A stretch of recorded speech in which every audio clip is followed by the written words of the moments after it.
বলবো এই সরকার পারুক না পারুক, আমরা আপনাদের লড়াই আছি ভবিষ্যতে।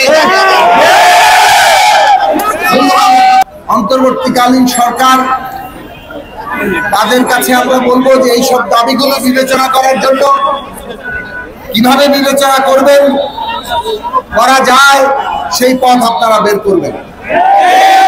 আমরা আপনাদের একটা কথা বলতে পারি, আমি কিংবা আমাদের দল গণসংহতি আন্দোলন, আমরা বাংলাদেশের প্রাথমিক এবং মাধ্যমিক শিক্ষা রাষ্ট্রের খাতে আনার জন্য আমাদের লড়াই অব্যাহত রাখবো। আমাদের দেশের সকল শিশু তারা যাতে ক্লাস 1 থেকে 12 ক্লাস পর্যন্ত তারা যাতে রাষ্ট্রের খাতে লেখাপড়ার সুযোগ পায় এবং লেখাপড়া সম্পন্ন করতে পারে।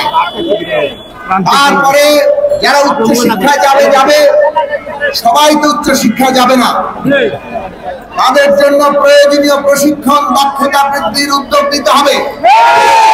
তাহলে তারা, আমাদের সন্তানরা, তারা দেশের ভেতরে সারা বিশ্বে দক্ষ মানবিক শক্তি হিসাবে তারা আমাদের দেশকে উজ্জ্বল করবে।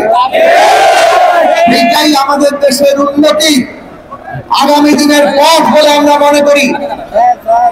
এইভাবে আমাদের দেশের সকল শিশুকে যদি আমরা শিক্ষার সুযোগ দিতে পারি, সবাইকে যদি দক্ষ এবং মানবিক মানুষ হিসাবে গড়ে তুলতে পারি, দেশে বিদেশে আমাদের নাম তারা কেবল উজ্জ্বল করবে তা না, আজকের বিশ্ব বাস্তবতায় যে একটা চ্যালেঞ্জ বাংলাদেশের সামনে আসছে, সেই চ্যালেঞ্জ আমরা মোকাবেলা করতে পারবো।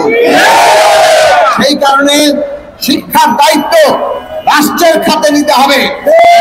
আমরা বহুদিন ধরে আমাদের ছাত্র জীবন থেকে লড়াই করেছি, শিক্ষা যাবে রাষ্ট্রের খাতে, মানে টাকার যোগান দিবে রাষ্ট্র, আর সমাজের হাতে থাকবে, মানে আমাদের সমাজ আমাদের ছেলে মেয়েদের, আমাদের সন্তানদের শিক্ষার ভবিষ্যৎ নির্ধারণ করবে।